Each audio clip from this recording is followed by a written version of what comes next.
বলছি যে আপনারা যারা এখানে আজকে এই রাত দখলের মেয়েদের যে রাত দখলের যে লড়াই আজকে নেমেছেন, আপনারা এখানে যারা উপস্থিত হয়েছেন দেখতে পাচ্ছেন যে সমগ্র অসংখ্য একদম জনসমুদ্রের মতো নেমে গেছে মানুষ। এই একটা আরজি করে যে আন্দোলন আজকে সারা দেশ জুড়ে গণচরিত্র লাভ করেছে। শুধুমাত্র কলকাতায় থেমে নেই, আজকের এই প্রোগ্রাম সারা ভারতবর্ষের বিভিন্ন প্রান্তে আজকে হচ্ছে।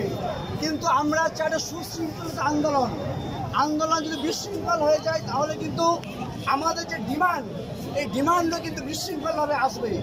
তাই আমরা দাবি করছি যে সকলে ঐক্যবদ্ধ দলমত নির্বিশেষে সকল মানুষ আজকের এই যে প্রতিবাদী যে কণ্ঠ, এই প্রতিবাদী কণ্ঠ একটা নির্দিষ্ট জায়গায় যেমন মিছিল হয়েছে, এটা সারাদিন যদি সারাদিন কন্টিনিউ করতে হয় তাহলে একটা নির্দিষ্ট জায়গায় সকলে মিলে আমাদের সমবেত হয়ে প্রতিবাদী গান, প্রতিবাদী কবিতা, আবার যাদের এই বিষয় নিয়ে কিছু বলবার একটা যদি এখানে প্ল্যাটফর্ম করি আমরা, তাহলে কিন্তু এই প্রোগ্রামটা আমরা কন্টিনিউ করতে পারবো। না হলে এই প্রোগ্রামটা কিছুক্ষণ পর যে দাবি নিয়ে আজকে সারা ভারতবর্ষের মেয়েরা রাস্তায় নামলো, কিছুক্ষণ পর কিন্তু এই আন্দোলনটা আমরা দেখবো কিন্তু ছন্নছাড়া হয়ে যাবে।